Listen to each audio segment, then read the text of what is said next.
What's up, my fellow book nerds? My name is John, and you're on my channel. I appreciate it. If this is your jam, you can subscribe. That would be awesome. I'm going to get right into it. A little bit of a book haul I had at Barnes & Noble the other day, and also go over some books and series that I either just finished or want to finish, and I'm like thinking about that are on my mind. Obviously, it's not every single one, but I'm looking forward to kind of talking about it. Starting with the book haul without further ado. This is what I picked up. Treasure Island by Robert Louis Stevenson. I was looking for like a light kind of adventure story, and I think this is going to fit the bill. Obviously, it's a classic. Many of the people in the book sphere have read it. I actually just found out that this is also the Dr. and Jekyll and Hyde author, Stevenson. That was kind of a find out thing that I didn't know before I found it out. Okay, Anna Karenina. You see that? Yeah. Tolstoy. Okay, I have noped out of War and Peace.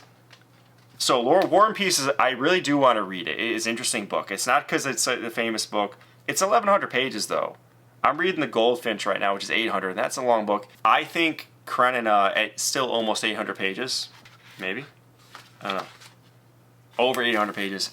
It's a story I want to read slightly more than War and Peace. So that's going to be my second Tolstoy. I did read The Death of Ivan Ilyich, but it's super short, so that kind of doesn't count. John Williams, Nothing But the Night. One of my favorite books is Stoner by John Williams, which I have right here. And I highly recommend Stoner. It's a topic for another video, but I just wanted another John Williams book, and I found it in this, whatever this is. I didn't look too closely at any of these books, if I'm honest, unless I already knew what they were. But John Williams' first novel is a brooding psychological noir. Arthur Maxley is a young man at the end of his emotional rope. Sounds depressing, kind of sounds like John Williams. Oh, I'm sitting so close to the bookshelf, it's hard to like turn. Again, no real reason why I picked it up other than I recognize the author. Yeah. David Foster Wallace, Something to Do with Paying Attention. I like that title. It's kind of like whimsical and glib. I know there's Infinite Jest. He wrote that, I think. I know that comes with a lot of controversy. I don't really care about those kind of things, whether or not I should read it. It's like one of those books where like, oh, should you read, or like every book that like a man should. I mean, listen, you're not my dad. You can't tell me what to read. And even be weird if my dad at this point told me what to read. So I just like kind of like one of those things where I'll read what I want to read, dude. Like I just, those lists are just kind of, I don't know, they're weird. But I do want to read that. It just looked interesting to me. I think the chair, I don't know, the chair looks kind of cool. I'm not a big art guy, but sometimes when I'm like, man, that's like, why is that chair just sitting by itself and no one's sitting on it and it doesn't look like anyone's ever sat on it? I don't know. It's kind of cool. Moving on. I have been looking for Franz Kafka's The Castle for a long time at the store. Now I know obviously it's on my list, I could obviously go and order it like secondhand, but I like the Penguin Classic Edition and I picked it up, and I am super pumped because I love Kafka. I love like the dark, brooding nature of every single one of his works. And although I've only read a small handful of them, like The Trial and The Metamorphosis and the other one I can't think of right now, yeah, I'm really looking forward to The Castle.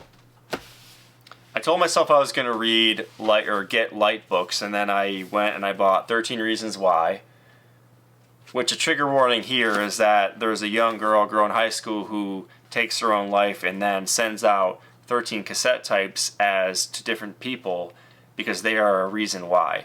And I don't mean to do air quotes like disrespectfully. I don't know why I did air quotes. I retract the air quotes. I loved this book. I already read it, so it's kind of like cheating with this book haul. I read it the night that I bought it, which was like last week. So really good. I really recommend it if that's not a thing that triggers you, and obviously I would understand if it does. On that same topic, we're really keeping it light here, John, is The Virgin Suicides. I mean, one of my favorite movies ever, with Kirsten Dunst and others. It's a 25th anniversary edition.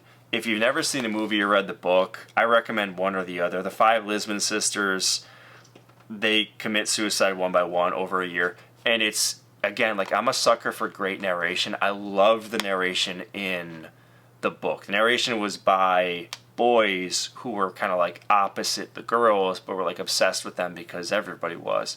They were like famous locally, these Lisbon sisters. So I'm looking forward to the book, and I own the movie.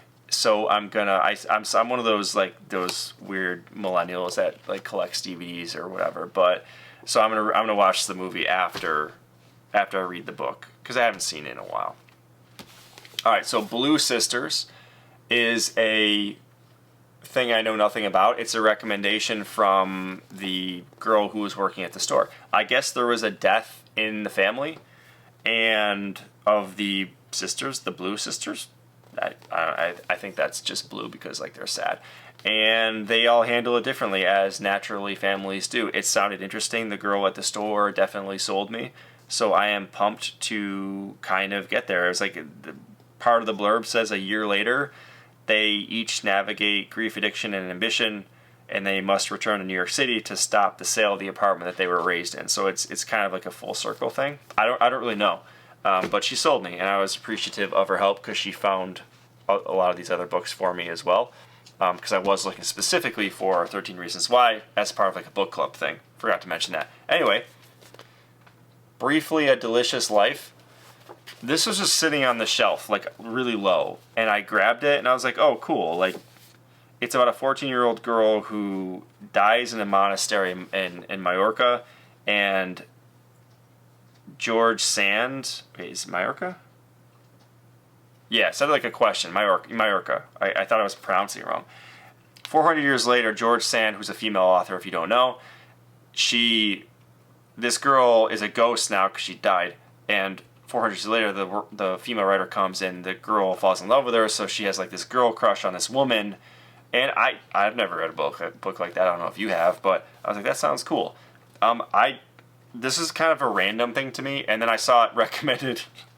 As the way the internet goes, I did see it recommended like a week later on somebody's channel. I don't remember who, or maybe it was like a list. I don't remember, but it's just the way life works. I feel like you're like, oh, like I've never heard of this ever, and then like 5 days later, it's like, oh, like, you know, it's right there. I felt less original, just like everybody else.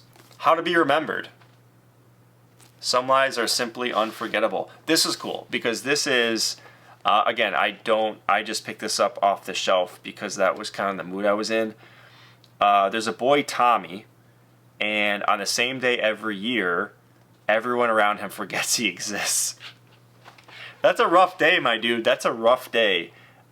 He grows up enduring his own universal reset. That is until something extraordinary happens and the kid falls in love.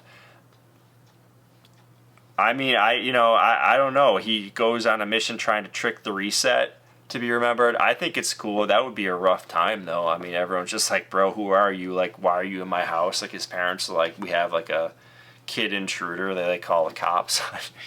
Is that what it is? Like, I don't know. Does he have to hide every year? I don't know.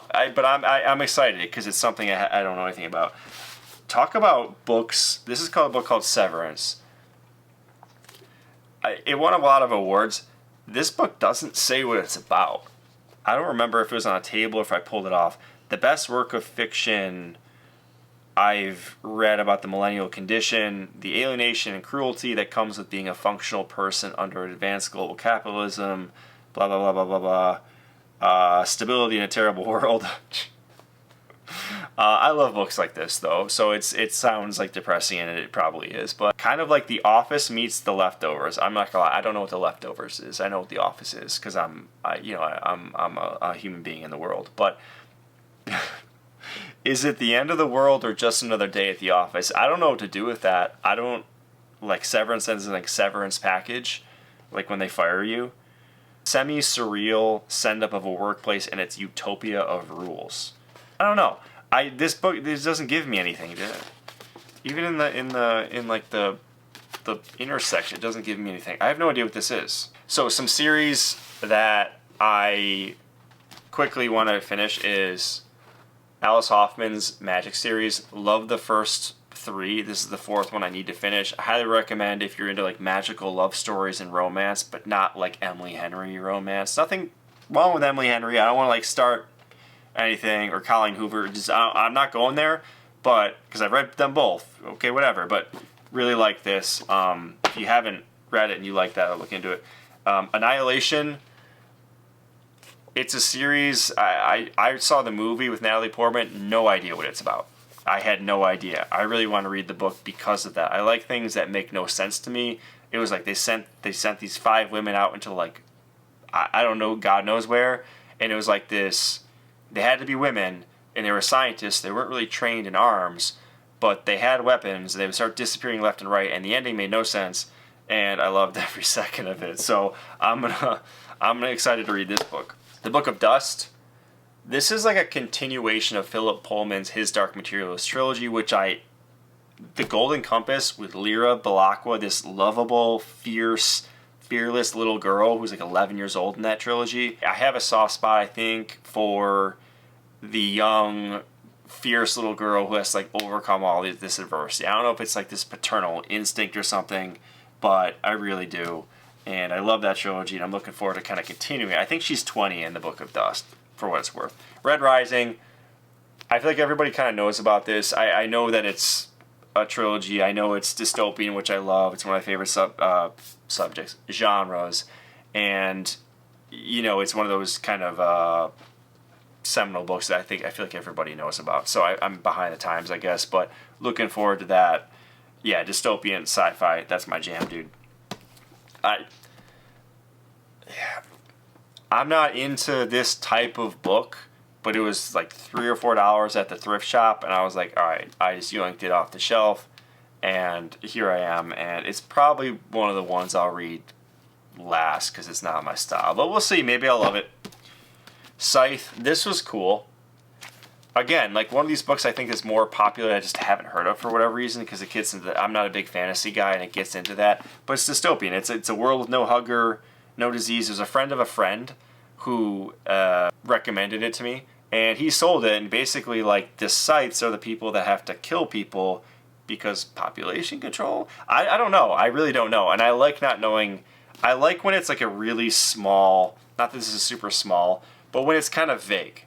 You know what I mean? Like, I just kind of like, I don't want to know every detail. I don't want to know the tropes or whatever. I just kind of just give me the book and I'll figure it out as I go. But I'm really excited because I do love dystopian. It's a YA book. I don't mind YA if it's written well.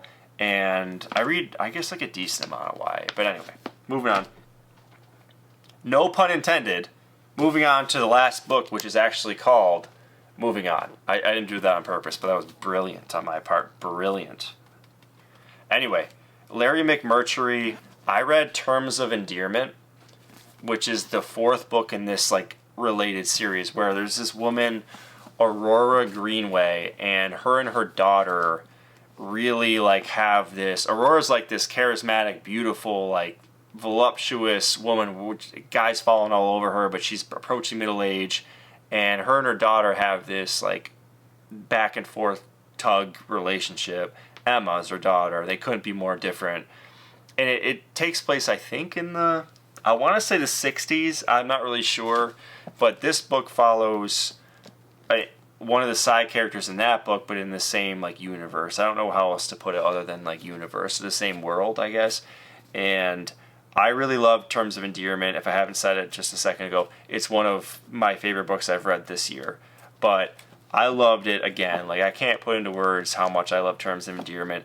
I think you should go into it blind. Just it's really good. So even though this book, and I don't like long books, even though this book is like 750, I don't know, it's like 789, 800 pages, I'm still super pumped to read this. So that's my book haul, and that's the books that I'm looking to kind of continue and finish on. I don't like reading like a million different series and a million different like one-off books. I like to have some structure, but I don't make like a TBR for each month because that's too much pressure. I just kind of like would read whatever I feel like reading off of my, like, that's already in my cabinet, like back there that I haven't read. You know what I'm saying?